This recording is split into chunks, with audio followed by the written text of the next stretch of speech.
नमस्कार दोस्तों, स्वागत है आपका मोटिवेशन लाइन में। और आज की इस वीडियो में हम आपको एक ऐसी कहानी सुनाने जा रहे हैं जिसको सुनने के बाद आपको कुछ करने का मन करेगा, कुछ अचीव करने का मन करेगा। अगर मैं आपको कोई टिप्स देता या फिर आपको कोई अच्छी बातें बताता तो हो सकता है आप उसे भूल जाते कुछ टाइम बाद, लेकिन स्टोरी एक ऐसी चीज होती है जिसे कोई नहीं भुला सकता है, जिसे कोई बहुत ही लंबे समय तक याद रख सकता है। और मेरा वादा है आपसे, अगर आपने इस स्टोरी को ध्यान से सुना और अपनी लाइफ में उतारा तो डेफिनेटली आपकी लाइफ चेंज हो सकती है। दोस्तों, ये कहानी है एक ऐसे राज्य की जहां का नियम थोड़ा अलग था और आपको सुनकर थोड़ा अजीब लगेगा कि ये कैसा नियम हो सकता है, पर उस राज्य का यही नियम था कि 5 सालों तक कोई व्यक्ति अगर राजा है तो उसके 5 साल पूरे होने के बाद उसे उसके राजगद्दी से हटा के उसे जंगल में भेज दिया जाता था, जहां पे बहुत ही ज्यादा जंगली जानवर रहते थे। कोई भी इंसानी बस्ती नहीं रहती थी और जानवर उसे मार के खा लिया करते थे। और ऐसे ही एक समय की बात है जब वहां के एक राजा ने अपने 5 साल पूरे कर लिए। उस राजा को विदा करने के लिए सारा गांव आता है, उसे धूमधाम से विदा किया जाता है, बहुत ही ज्यादा आलीशान तरीके से उसे घोड़े पे बैठाया जाता है। सब लोग उसे अच्छे से गुड बाय करते हैं।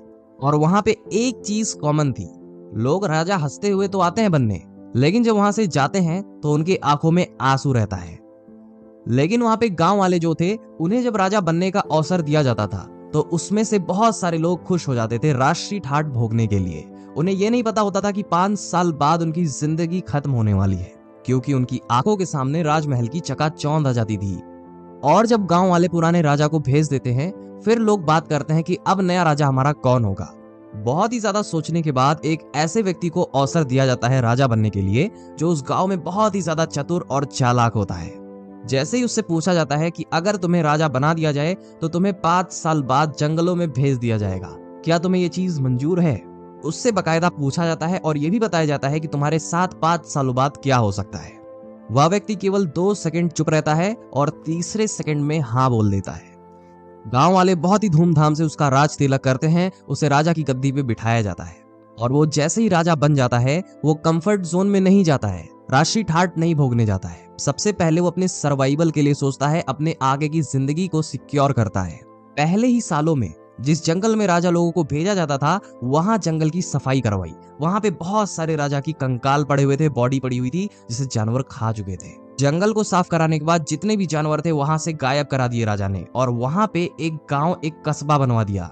और गांव के बीचों बीच अपना एक आलीशान महल भी बनवा दिया था। और उस गांव में वो सब चीजें उपलब्ध करा दी उसने जो एक नॉर्मल गांव में जीने के लिए काफी होता है। और वहां के लोगों से ये कह दिया जाता है कि 5 साल बाद तुम्हारे राजा इस गांव में आएंगे, तब तक 5 सालों के लिए तुम्हें इस गांव की देखभाल करनी होगी।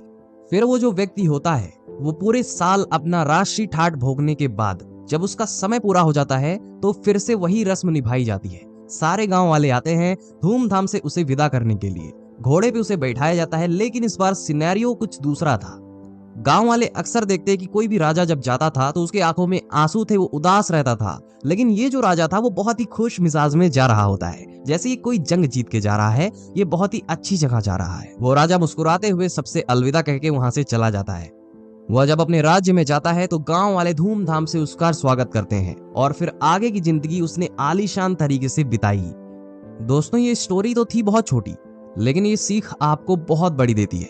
इस स्टोरी से हमें ये सीखने को मिलता है कि मौका सबको मिलता है, बस सही टाइम पे हमें मौके को पहचानना आना चाहिए और यूज करने आना चाहिए।